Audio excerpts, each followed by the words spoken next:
ಹೊಸ ವರ್ಷದ ಮೊದಲ ದಿನ ಹಿನ್ನೆಲೆಯಲ್ಲಿ ಬೆಳಗ್ಗೆಯಿಂದಲೂ ಸಹ ದೇವಾಲಯದ ಭಕ್ತರು ಹೆಚ್ಚಿನ ಸಂಖ್ಯೆಯಲ್ಲಿ ಆಗಮಿಸ್ತಾ ಇದ್ದಾರೆ. ಅದೇ ರೀತಿ ಇವತ್ತು ಘಾಟಿ ಸುಬ್ರಹ್ಮಣ್ಯಕ್ಕೂ ಸಹ ಹೆಚ್ಚಿನ ಸಂಖ್ಯೆಯಲ್ಲಿ ಭಕ್ತರು ಆಗಮಿಸ್ತಾ ಇರ್ತಕ್ಕಂಥದ್ದು. ಈಗಾಗಲೇ ಬೆಳಗ್ಗಿನಿಂದಲೂ ಸಹ ಘಾಟಿ ಸುಬ್ರಹ್ಮಣ್ಯದಲ್ಲಿ ವಿಶೇಷವಾಗಿ ಏನು 5ನೇ ಬ್ರಹ್ಮರಥೋತ್ಸವ ಇದೆ. ಹೀಗಾಗಿ ಅಂಕುತರ್ಪಣ ಸೇರಿದಂತೆ ಸಾಕಷ್ಟು ಒಂದು ವಿಶೇಷ ಪೂಜಾ ಕೈಂಕರ್ಯಗಳನ್ನು ಸಹ ಹಮ್ಮಿಕೊಂಡಿದ್ದಾರೆ. ಅದರ ಜೊತೆಗೆ ಏನಿದು ಹೊಸ ವರ್ಷದ ಮೊದಲ ದಿನ ಹಿನ್ನೆಲೆಯಲ್ಲಿ ಹೆಚ್ಚಿನ ಸಂಖ್ಯೆಯಲ್ಲಿ ಭಕ್ತರು ಬರ್ತಾ ಇರ್ತಕ್ಕಂಥದ್ದು. ಅದರಲ್ಲೂ ಏನು ಈಗ ದೃಶ್ಯಗಳಲ್ಲೂ ಸಹ ನೋಡ್ತಾ ಇರ್ಬೋದು. ಬೆಳಗ್ಗಿನಿಂದಲೂ ಸಹ ಹೆಚ್ಚಿನ ಸಂಖ್ಯೆಯಲ್ಲಿ ಬೆಂಗಳೂರು ಸೇರಿದಂತೆ ಸುತ್ತಮುತ್ತಲಿನ ಭಾಗಗಳಿಂದಲೂ ಸಹ ಭಕ್ತರು ಬರ್ತಾ ಇದ್ದಾರೆ. ಬಂದು ಏನು ಸರತಿ ಸಾಲಿನಲ್ಲಿ ನಿಂತ್ಕೊಂಡು ಆ ದೇವರ ದರ್ಶನಕ್ಕಾಗಿ ಕಾಯ್ತಾ ಇರ್ತಕ್ಕಂಥದ್ದು. ಅದರಲ್ಲೂ ಸಹ ವಿಶೇಷವಾಗಿ ಏನು ಇದು ಹೊಸ ವರ್ಷ ಇರ್ತಕ್ಕಂಥಲ್ಲಿ ಮೊದಲ ದಿನ ಆ ದೇವರ ದರ್ಶನವನ್ನು ಮಾಡಿದರೆ ಒಳ್ಳೆಯದಾಗತ್ತೆ ಅಂತಕ್ಕಂಥ ಒಂದು ಪ್ರತೀತಿ ಮೊದಲಿನಿಂದಲೂ ಸಹ ಇಲ್ಲಿ ಏನು ಬೆಂಗಳೂರು ಸೇರಿದ ಸುತ್ತಮುತ್ತಲಿನ ಜನರಿಗೆ ಇರ್ತಕ್ಕಂಥದ್ದು. ಹೀಗಾಗಿ ಏನು ಇವತ್ತು ಘಾಟಿ ಸುಬ್ರಹ್ಮಣ್ಯನ ನರಸಿಂಹ ಸಮೇತ ಸುಬ್ರಹ್ಮಣ್ಯನ ದರ್ಶನಕ್ಕಾಗಿ ಹೆಚ್ಚಿನ ಸಂಖ್ಯೆಯಲ್ಲಿ ಭಕ್ತರು ಬರ್ತಾ ಇದ್ದಾರೆ. ಅದೇ ರೀತಿ ಇವತ್ತು ದೇವಾಲಯದ ಆವರಣದಲ್ಲೂ ಸಹ ಏನು ಪ್ರಮುಖವಾಗಿ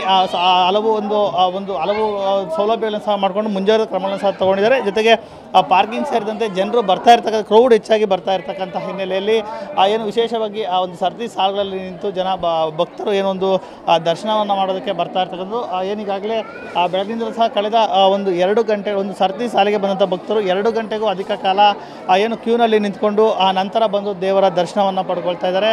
ಏನು ಇವತ್ತು ಘಾಟಿ ಸುಬ್ರಹ್ಮಣ್ಯದಲ್ಲಿ ಹೆಚ್ಚಿನ ಸಂಖ್ಯೆಯಲ್ಲಿ ಭಕ್ತರು ಬರ್ತಾ ಇರ್ತಕ್ಕಂಥಲ್ಲಿ ಏನು ಭಕ್ತರು ಹೆಚ್ಚಾಗಿ ಬರ್ತಾ ಇರ್ತಕ್ಕಂಥಲ್ಲಿ ಸರತಿ ಸಾಲಿನಲ್ಲಿ ನಿಂತ್ಕೊಂಡು ಈಗಾಗಲೇ ದರ್ಶನವನ್ನು ಪಡೆದುಕೊಳ್ತಾ ಇದ್ದಾರೆ. ಜೊತೆಗೆ ದೇವಾಲಯದ ಆವರಣವನ್ನು ಸಹ ಏನೀಗಾಗಲೇ ದೇವಾಲಯದಲ್ಲಿ ಏನೊಂದು ಬ್ರಹ್ಮರಥೋತ್ಸವ ಪೂಜಾ ಕೈಂಕರ್ಯಗಳು ಶುರುವಾಗ್ತಾ ಇರ್ತದೆ. ದೇವಾಲಯದ ಪ್ರಾಂಗಣವನ್ನು ಸಹ ಬೆಳಗ್ಗೆಯಿಂದಲೇ ಸ್ವಚ್ಛವನ್ನು ಮಾಡಿ ಸಂಪೂರ್ಣವಾಗಿ ಆ ದೇವಾಲಯದಲ್ಲಿ ಒಂದು ಬರ್ತಾ ಇರೋಂಥ ಭಕ್ತರಿಗೆ ಯಾವುದೇ ಅಡಚಣೆ ಆಗಬಾರ್ದು, ಭಕ್ತರು ದೇವರ ದರ್ಶನ ಪಡೆದುಕೊಂಡು ಹೋಗಬೇಕು ಅಂತಕ್ಕಂಥ ನಿಟ್ಟಿನಲ್ಲಿ ಈಗಾಗಲೇ ಒಂದು ವಿಶೇಷವಾದಂಥ ಒಂದು ಅಲಂಕಾರ ಸೇರಿದಂತೆ ವಿಶೇಷ ಪೂಜಾ ಕೈಂಕರ್ಯವನ್ನು ಸಹ ಹಮ್ಮಿಕೊಂಡಿದ್ದಾರೆ. ಈಗಾಗಲೇ ನಾವು ನೋಡ್ತಾ ಇರೋದು ಗರ್ಭಗುಡಿಯ ಮುಂಭಾಗದಲ್ಲೂ ಸಹ ಕಳೆದ 2 ಗಂಟೆಗಳಿಗೂ ಅಧಿಕ ಕಾಲ ಸರತಿ ಸಾಲಿನಲ್ಲಿ ನಿಂತು ಇವತ್ತು ಬೆಳಗ್ಗೆಯಿಂದಲೇ ಒಂದು ದರ್ಶನ ಪಡೆಯೋದಕ್ಕೂ ಸಹ ಭಕ್ತರು ಮುಗಿಬಿಟ್ಟಿದ್ದಾರೆ. ಒಟ್ಟಾರೆಯಾಗಿ ಏನು ವರ್ಷದ ಮೊದಲ ದಿನ ಆಗಿರ್ತಕ್ಕಂಥ ಹಿನ್ನೆಲೆಯಲ್ಲಿ ಭಕ್ತರು ಹೆಚ್ಚಿನ ಸಂಖ್ಯೆಯಲ್ಲಿ ಘಾಟಿ ಸುಬ್ರಹ್ಮಣ್ಯ ತೆರಳಿ ಬರ್ತಾ ಇದ್ದಾರೆ. ಜೊತೆಗೆ ದೇವರ ದರ್ಶನ ಪಡೆಯೋದಕ್ಕೂ ಸಹ ಸರತಿ ಸಾಲಿನಲ್ಲಿ ನಿಂತುಕೊಂಡು ಕಾಯ್ತಾ ಇರ್ತಕ್ಕಂಥ ದೃಶ್ಯಗಳು ಸಾಮಾನ್ಯವಾಗಿ ಕಂಡು ಬರ್ತಾ ಇದೆ. ಕ್ಯಾಮ್ರಾ ಪರ್ಸನ್ ಮಂಜುನಾಥ್ ಜೊತೆ ನವೀನ್ TV9 ಘಾಟಿ ಸುಬ್ರಹ್ಮಣ್ಯ.